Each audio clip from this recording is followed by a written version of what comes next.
Praise the Lord. ஆண்டவர் உங்களை ஆசீர்வதிப்பாராக. கர்த்தருடைய பிள்ளைகளே, இந்த நாளில் உங்களோடு கூட கர்த்தர் பேசி கர்த்தர் உங்களை பலப்படுத்தி கொண்டு வருகிறாரா? ஒரு வசனத்தை வாசிக்கிறேன். 2 கொரிந்தியர் 8ஆம் அதிகாரம் 21ஆம் வசனத்தை வாசிக்கிறேன். கர்த்தருக்கு முன்பாக மாத்திரமல்ல, மனுஷருக்கு முன்பாகவும் யோக்கியமானவைகளை செய்ய நாடுகிறோம்.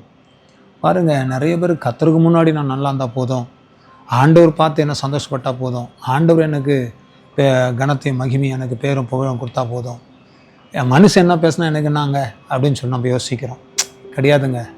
பைபிள் சொல்லுகிறது, கர்த்தருக்கு முன்பாக மாத்திரமல்ல, மனுஷருக்கு முன்பாகவும் யோக்கியமானவைகளை செய்ய நாடுகிறோம். மனுஷருக்கு முன்பாகவும் யோக்கியமானவைகளை செய்வதற்கு நீங்கள் நாடுங்க. மனுஷருக்கு முன்பாகவும் யோக்கியமானவைகளை செய்யுங்க.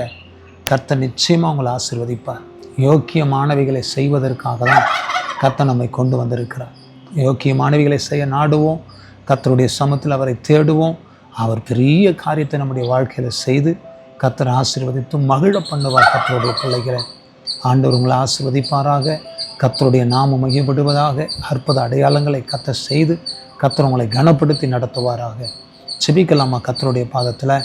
நல்ல தகப்பனே, இந்த நல்ல வேலைக்காக ஸ்தோத்திரம். ஆண்டவரே, யோக்கியமானதை செய்ய, யோக்கியமானவைகளை ஆண்டவர் நிறைவேற்றி முடிக்க தகப்பன் உதவி செய்யுங்கப்பா. கர்த்தருக்கு முன்பாக மட்டுமல்ல, மனுஷனுக்கு முன்பாகவும் யோக்கியமானவைகளை செய்கிற பிள்ளைகளா, யோக்கியமானவைகளை ஆண்டவரே ஸ்தோத்திரம், உமக்கு பிரியமானதை செய்கிற ஜனங்களாய், பிள்ளைகளாய் இந்த குடும்பத்தை, இந்த மகனை, இந்த மகளை கர்த்தர் ஆசீர்வதித்து பிளஸ் பண்ணுங்க. உங்கள் நாமத்தை மையப்படுத்தி கொள்ளுங்க. தாழ்த்தி உமது கரத்தில் ஒப்பு கொடுக்கிறோம். அற்புதங்கள் நடக்கட்டும், அதிசயங்கள் நடக்கட்டும். ஆசீர்வதித்து பலப்படுத்தும். கர்த்தர் கூட இருந்து நடத்தும். பெரிய காரியங்களை செய்யும். ஆசீர்வதிங்க, பொறுப்பிடுங்க. இயேசு கிறிஸ்துவின் நாமத்தினால் ஆசீர்வதித்து ஜெபிக்கிறோம் நல்ல பிதாவே. ஆமென், ஆமென், ஆமென். God bless you. கர்த்தர் உங்களை ஆசீர்வதிப்பார். யோக்கியமானதை செய்யுங்க. கர்த்தர் உங்களோட கூட இருந்து நடத்துவார். ஆமென், ஆமென்.